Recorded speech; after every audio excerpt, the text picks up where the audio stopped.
Hello everyone, मैं हूं सत्यप्रकाश गुप्ता और आपका इस यूट्यूब चैनल पर स्वागत करता हूं। आज मैं बात करूंगा कि टानला प्लेटफॉर्म शेयर 5 दिनों में 42% क्यों गिरा और पिछले 2 दिनों में 20% की तेज़ी उसमें क्यों हुई। टानला प्लेटफॉर्म के बिजनेस के बारे में भी जानेंगे और इसके फंडामेंटल एनालिसिस और चार्ट की एनालिसिस भी देखेंगे।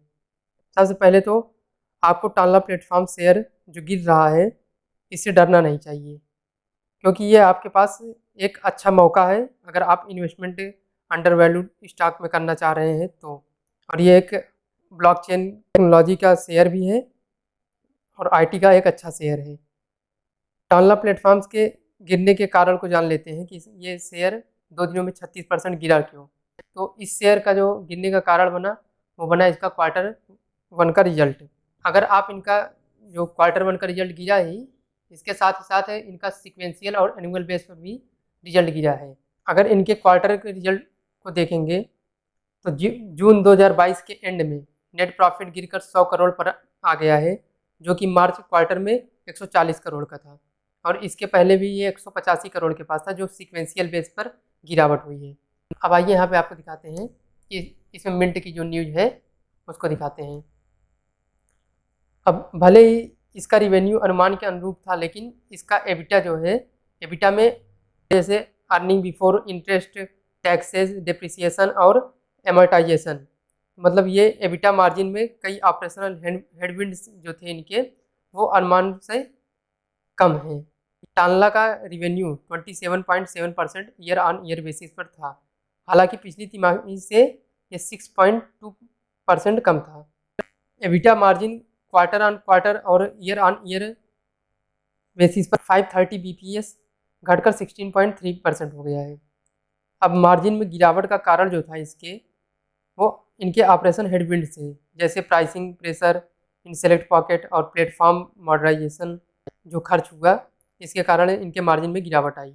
और इसके अलावा भी यह सिक्योरिटीज के जो विश्लेषक हैं उनका कहना है कि क्रॉस करेंसी हेडविंड ने अंतर्राष्ट्रीय बाजार में मार्जिन को बहुत ज़्यादा प्रभावित किया है। अब देखेंगे तो कंपनी का जो इंटरप्राइजेज बिजनेस 16% था, जो कि Q4 फिजिकल ईयर 2020 में 23% था। और वहीं प्लेटफॉर्म बिजनेस में मार्च 2020 की पिछली तिमाही में 95% की तुलना में 96% क्रॉस मार्जिन था। यह तो जान लिया कि शेयर के गिरने का कारण।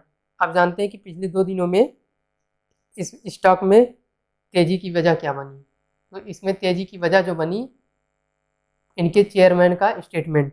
तो कंपनी का कहना, जिसके लिए उन्होंने शेयर धारकों को एक लेटर जारी किया, जिसमें कहा कि Q1 में इंटरप्राइज व्यवसाय में कुछ ऑपरेशनल हेडविंड थे, लेकिन आने वाले तिमाहियों में हमारी गति में तेज़ी लाने के लिए हमारे पास हमारे बिल्डिंग ब्लॉक हैं और एक मजबूत बैलेंस शीट भी हमारे पास है, जो एक तेज़ी का कारण बना। और तेज़ी के कारण के लिए इसमें और भी चीज़ें थे, जैसे कंपनी का अच्छा फंडामेंटल होना कि अंडर वैल्यू स्टॉक हो गया है, सही वैल्यूएशन पे आ गया है और चार्ट में भी इसके एक अच्छा खासा सपोर्ट मिल रहा था। तो आइए हम फंडामेंटल को देखने से पहले कंपनी के चार्ट को देख लेते हैं कि शेयर का चार्ट क्या कह रहा है।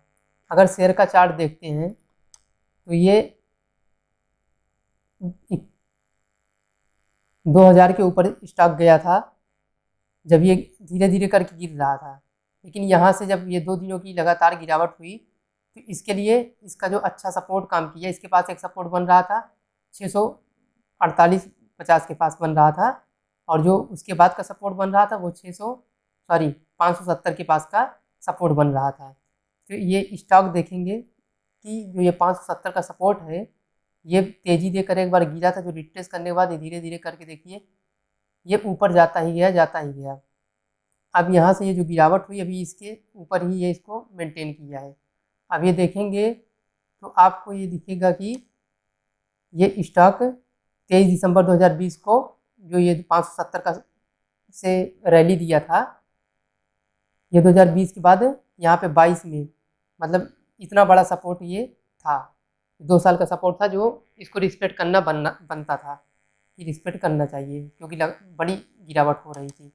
तो आप यहाँ पे देखेंगे कि ये स्टॉक 570 के ऊपर ही 582-83 का सपोर्ट लिया है अब वहाँ से अब 2 दिनों की जो तेज़ी दी है, ये सपोर्ट से ही लेके दिया है। अब ये स्टॉक आपको यहाँ से क्या करता है कि ये स्टॉक अभी जो ये सपोर्ट लिया है, यहाँ से हो सकता है कि इधर से एक रिटेस्ट भी करे यहाँ पे इस स्टॉक इस लेवल तक, या तो इस लेवल पे करे या तो इस लेवल पे करे, और यहाँ से फिर रैली दे सकता है। तो अगर आप अंडर वैल्यू स्टॉक ढूंढ रहे हैं तो ये देख रहे हैं कि 2,000 रुपये से शेयर गिर के आ गया है, 694 रुपये भी करेंट प्राइस चल रही है। तो अगर इसमें आप SIP मोड में इन्वेस्ट करना चाह रहे हैं तो ये आपके लिए बहुत अच्छा मौका है कि आप यहाँ पे SIP मोड में इन्वेस्ट कर सकते हैं। तो अगर जैसे अभी मान लीजिए कुछ पोजीशन बनाइए, अगर मान लीजिए ये स्टॉक रिटेस्ट करने आता है इस लेवल पे या इस लेवल पे फिर से आ गया, तो आपके लिए एक अच्छा मौका और होगा कि यहाँ फिर से एंट्री लीजिए। अगर आपका लॉन्ग विजन है कि आप 5 सालों के लिए स्टॉक को होल्ड करना चाहते हैं, तो आप इस स्टॉक को अभी इस गिरावट में ले सकते हैं, क्योंकि ये स्टॉक ये रिजल्ट की वजह से ऐसा हुआ कि इतना गिरा, नहीं तो कंपनी अच्छी है। और इसमें जैसे देखेंगे कि बड़े दिग्गज इन्वेस्टर भी हैं, अजीम प्रेम जी जो विप्रो के चेयरमैन हैं, तो उनका भी इसमें एक अच्छा स्टेक है। तो टाला प्लेटफॉर्म के बारे में जान लेते हैं कि इसका बिजनेस कैसा है। टाला प्लेटफॉर्म एक IT कंपनी है, या पहले टाला सोल्यूशन लिमिटेड के नाम से जानी जाती थी। यह कंपनियों को क्लाउड कम्युनिकेशन प्रोवाइड करती है, जिससे बिजनेस में कंपनियों को अपने कस्टमर और इच्छित प्राप्तकर्ताओं के साथ कम्युनिकेशन में मदद मिलती है। इसका हेडक्वार्टर हैदराबाद में है। यह एक global A2P message platform provider है। A2P मैसेज का मतलब क्या होता है कि एप्लीकेशन टू पर्सन, जैसे कि एप्लीकेशन से किसी को मैसेज भेजना, कंपनी भेजती है ना, आपके पास नोटिफिकेशन भेजती हैं, तो वही काम है इसका, यही मैनेज करता है। यानी एप्लीकेशन की मदद से पर्सन तक को मैसेज पहुंचाने का ये कंपनी काम करती है किसी भी कंपनी के लिए। तो आइए इनका हम मार्केट में पोजीशन देख लेते हैं कि कंपनी का मार्केट पोजीशन क्या है। यह कंपनी दुनिया के सबसे बड़े CPaaS प्लेयर, CPaaS का मतलब होता है communication platform as a service, ये CPaaS का मतलब होता है। यह सालाना 800 बिलियन से अधिक इंटरेक्शन को प्रोसेस करता है। भारत में A2P SMS ट्रैफिक का लगभग 70% संचालन इसके ही डिस्ट्रीब्यूटेड लेजर प्लेटफॉर्म, जिसका नाम है ट्रोब्लॉक, के माध्यम से संसाधित किया जाता है, जिसके कारण यह दुनिया का सबसे बड़ा ब्लॉकचेन उपयोग का मामला बन जाता है। अब अगर इनके प्रोडक्ट्स की बात करेंगे कि इनके प्रोडक्ट्स कौन कौन हैं, तो इसमें देखेंगे कि इनके प्रोडक्ट्स के रूप में बिजली, ट्रोब्लॉक, मैसेजिंग, वॉइस और IoT आता है। अब आइए जान लेते हैं बिजली क्या है। बिजली यह एक कम्युनिकेशन प्लेटफॉर्म सर्विस है जो एंटरप्राइजेज और सप्लायर्स के लिए डिजिटल मार्केट ऑफर करता है। यह मार्केट प्लेस से डिजिटली ऑफर करता है सप्लायर और एंटरप्राइजेज वालों के लिए, जिसमें यह प्रोवाइड करता है एक private global edge to edge network प्रदान करता है, जो कि सिक्योर और ट्रस्टेड एक्सपीरियंस वाला होता है। ये बहुत हाईली सिक्योर होता है। अब इसके ट्रूब्लॉक के बारे में जान लेते हैं कि ट्रूब्लॉक जो इनका प्रोडक्ट है वो क्या है। यह एक ब्लॉकचेन आधारित स्टैक है जो व्यक्तियों को अपने कमर्शियल कम्युनिकेशन के स्वामित्व, नियंत्रण और प्रबंधन के लिए सशक्त बनाता है, जिससे कंपनियां या बिजनेस को अपने कस्टमर या कंज्यूमर के साथ ट्रस्टेड रिलेशनशिप बनाने में मदद मिलती है। यह दुनिया का पहला blockchain enabled commercial communication stack भी कहा जाता है। अब मैसेजिंग में देखेंगे, जो इनकी मैसेजिंग सर्विस है तो वो क्या करती है। इसके माध्यम से कंपनियां ग्राहकों को ईमेल, SMS और इन ऐप नोटिफिकेशन भेजती हैं। जैसा कि कंपनियां भेजती हैं ना आपको, ये प्रोडक्ट हमारा लीजिए या इस प्रोडक्ट का नोटिफिकेशन दीजिए, तो वो सर्विस यही प्रोवाइड करती है। अब भारत में जान लीजिए कि 70% जो A2P मैसेज सर्विसिंग है यही कंट्रोल करते हैं। वॉइस यह भी यह इनकी एक सर्विस है। यह क्लाउड पर आवाज़ की गुणवत्ता बेहतर करता है, जिससे कॉस्ट और ओवरहेड दोनों कम हो जाता है। IoT सर्विस क्या है, तो IoT यह एक मैसेजिंग डेटा और क्लाउड एनालिटिक्स में कई गुना अपॉर्चुनिटी प्रेजेंट करने वाली इमर्जिंग टेक्नोलॉजी है, और ये कंपनी आगे के लिए रिसर्च और डेवलपमेंट में भी अच्छा खासा खर्च कर रही है। कंपनी ने R&D के लिए FY29 में रेवेन्यू का लगभग 0.6% खर्च किया था, जो कि ये FY20 में रेवेन्यू का 1.6% खर्च हो गया। मतलब ये इन्होंने अपने रेवेन्यू का 1.6% खर्च किया R&D में FY20 में। और वो FY20 में R&D पर इनका जो कैश में खर्च था 30.7 करोड़ का था, जो कि FY19 में केवल 6 करोड़ का था। तो अगर इसकी दोनों तुलना की जाए तो यहाँ पे 412% अधिक खर्च हुआ है FY20 में, जिससे FY19 की तुलना में 24.5 करोड़ का वृद्धि देखी गई। यानी कंपनी ने FY19 की तुलना में FY20 में 426% का ग्रोथ रजिस्टर किया है रिसर्च एंड डेवलपमेंट के अपने सेक्टर में। अगर कंपनी के जियोग्राफिकल रेवेन्यू की बात करते हैं तो इंडिया से FY19 में 81% था, जो कि FY20 में कम होकर 77% रह गया। और वहीं ओवरसीज मार्केट में देखेंगे तो FY19 में 19% का रेवेन्यू था, जो कि बढ़कर FY20 में 23% का रेवेन्यू हो गया। आइए अब कंपनी की फंडामेंटल एनालिसिस को देख लेते हैं कि कंपनी का फंडामेंटल्स कैसा है। कंपनी का मार्केट कैप देखेंगे तो 9400 करोड़ का है। करंट प्राइस इसकी 694 है, और जो कि 2097 का हाई मार चुका है, और 584 का लो ये भी 2 दिन पहले ही लगाया है। स्टॉक का पी देखेंगे तो 17 है, जो कि अच्छा है। वैसे भी माना जाता है कि अगर स्टॉक का पी 15 के पास हो तो खरीदने के लिए कोई भी शेयर अच्छा होता है। बुक वैल्यू इसका 19 रुपये है, जो कि वो इसके हिसाब से मार्केट प्राइस जो है वो ज़्यादा है। बुक वैल्यू के हिसाब से मार्केट प्राइस ज़्यादा है। अगर लेकिन यहाँ पे देखेंगे, फिर अगर इसका रोज देखेंगे और ROI देखेंगे तो वो फिर एडजस्ट कर ले जाता है, क्योंकि इतना अच्छा ROI और ROC कहाँ मिलता है। फेस वैल्यू कंपनी का 1 है। सेल्स ग्रोथ अगर देखेंगे 5 सालों में 40% का रहा है, वहीं 3 सालों में देखेंगे तो 47% का, मतलब यहाँ पे इन्होंने अपने ग्रोथ को इंक्रीज किया है। अब कंपनी का अगर हम प्रॉफिट आफ्टर टैक्स एनुअल में देखते हैं तो 535 करोड़ का है, और profit after tax quarter basis देखेंगे तो 100 करोड़ का है। जो यही इम्पैक्ट हुआ अभी जो स्टॉक गिरा था। और अगर कंपनी का EPS देखेंगे तो लगभग 40 रुपये का है।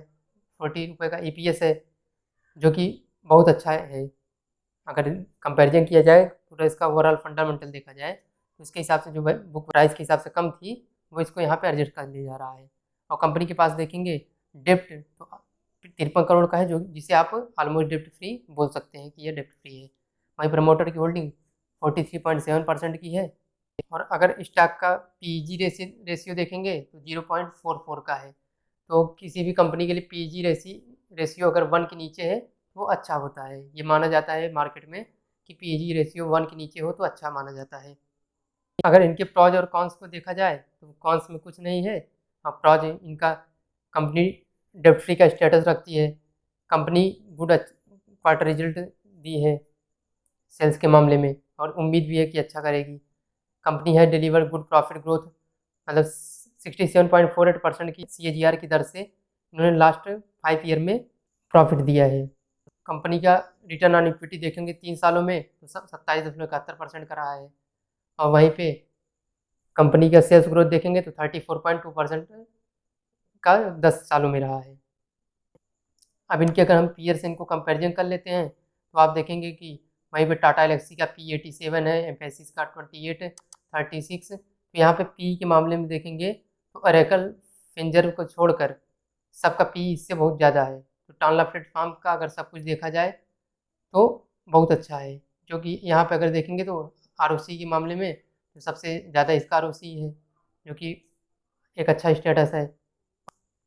अब हम इनके क्वार्टर रिजल्ट को देख लेते हैं। तो क्वार्टर रिजल्ट में देखेंगे इन्होंने सेल्स जो जनरेट किया है, सेल्स इनका दिसंबर 21 में 885 करोड़ का था, फिर 853 करोड़ का घट के हुआ, फिर 800 करोड़ का। तो ये सिक्वेंशियल बेस पे लगातार 3 क्वार्टर में इनके सेल्स में गिरावट आई है। नेट प्रॉफिट भी देखेंगे तो वो भी इनका गिरा है लगा सिक्वेंशियल बेस पे लगातार 3 क्वार्टर में। और EPS जिसके वजह से इफेक्ट हुआ है क्वार्टर में, तो 7.40 का हो गया है। अब इनके अगर हम एनुअल रिजल्ट पर जाते हैं तब यहाँ पे देखेंगे कि इनका लगातार सेल्स बढ़ता जा रहा है। यहाँ पे देखेंगे लगातार सेल्स बढ़ता जा रहा है। फिर इसके अगर नेट प्रॉफिट देखेंगे तो पहले जहाँ मार्च 2011 में निगेटिव हुआ करता था, फिर 2015 से ये रफ्तार बनाया, जो कि 20 में निगेटिव हुआ -211 करोड़ का, लेकिन फिर से 356 करोड़, 539 करोड़ और 535 करोड़ के साथ इन्होंने नेट प्रॉफिट में ग्रोथ किया है और ईपीएस भी इनका ज़बरदस्त उछाल हुआ है। और ये देखेंगे compound sales growth, compound profit growth, stock price CAGR और रिटर्न ऑन इक्विटी, तो ये बहुत ही ज़बरदस्त है। अब बैलेंस शीट में इनके नज़र डालेंगे, इनके पास जो बारोइंग है 54 करोड़ की, मतलब कि इनके ऊपर कर्ज है। और उसके हिसाब से अगर इनके फिक्स्ड असेट देखते हैं तो 345 करोड़ और अदर असेट्स 2036 करोड़ के हैं, जिसको लेकर 2395 करोड़ का इनका असेट हो जाता है। और लाइबिलिटी में ये जो बारोइंग है 54 करोड़ का है। अब इनके पास अगर फ्री कैश फ्लो देखेंगे तो नेट कैश फ्लो इनका जो है वो अब पॉजिटिव चल रहा है, 46 करोड़ 2020 में था और 2021 384 करोड़ का हुआ, मार्च 2022 में 278 करोड़ का। यहाँ पे 21 कंपेरिजन में 22 में कम हुआ है, लेकिन उसके बावजूद भी देखेंगे तो एक तो ऑलमोस्ट डेब्ट फ्री है कंपनी, उसके बावजूद भी ये अपना नेट कैश फ्लो पॉजिटिव रखे हैं, वो भी 278 करोड़ का। ये एक बहुत अच्छी बात है किसी भी स्टॉक को इन्वेस्टमेंट पर्पज से देखने के लिए। और प्रमोटर की अगर होल्डिंग पे नज़र डालेंगे तो सितंबर से लेकर अभी तक प्रमोटर ने होल्डिंग को बढ़ाया ही है अपना, जो कि अभी 3 क्वार्टर में मेंटेन है। फॉरेन इन्वेस्टर का अगर इन्वेस्टमेंट देखेंगे तो उनकी पोजीशन लगभग वही है और DII वैल्यू का भी वही है, थोड़ा सा कम किया है 2022 में, लेकिन इन्वेस्टमेंट उनकी बरकरार है और पब्लिक ने तो अपना बढ़ाया ही है। और कंपनी का अगर इंट्रिंसिक वैल्यू देखेंगे, एक फंडामेंटल और जुड़ता है, तो इंट्रिंसिक वैल्यू भी कंपनी का अच्छा है, मतलब स्टॉक अपने इंट्रिंसिक वैल्यू से लो पे चल रहा है। तो अगर मेरी नज़र से आप देखेंगे तो ये कंपनी जितना गिरे, मतलब इसका प्राइस जितना गिरे उतना खरीदते जाइए, SIP करने के लिए बहुत ही बेहतरीन है। आप एक ऐप यूज़ करते होंगे ट्रू कॉलर हम यूज करते हैं, वो भी इन्हीं की सर्विस है। तो आप आने वाला समय भी जान रहे हैं कि जैसे कि ब्लॉकचेन पे आधारित है, सारी डिजिटल मार्केटिंग जो होगी वो ब्लॉकचेन पे ही आधारित होगी, क्योंकि ये सबसे सिक्योर प्लेटफॉर्म माना जा रहा है। तो इसलिए आने वाले 5 से 10 सालों के लिए ऐसे सेक्टर में जो कि एक फ्यूचर है और जहाँ पे एक ऐसा अच्छे वैल्यूएशन वाला स्टॉक मिल रहा है हमें, तो इन्वेस्टमेंट के लिए अच्छा है SIP मोड में, यहाँ पे इन्वेस्ट कर सकते हैं। आर्टिफिशियल इंटेलिजेंस, ब्लॉकचेन, मेटावर्स और शेयर मार्केट की फंडामेंटल एनालिसिस के बारे में डिटेल जानकारी पाने के लिए आप हमारी वेबसाइट ज्ञानपाव.com पर विजिट करें। आइए वीडियो को लाइक करें, शेयर करें और चैनल को सब्सक्राइब करें। और वीडियो को अंत तक देखने के लिए धन्यवाद। और लाइक ज़रूर कर दीजिएगा, क्योंकि बहुत मेहनत किया है इसके लिए आप लोगों के लिए। Thank you.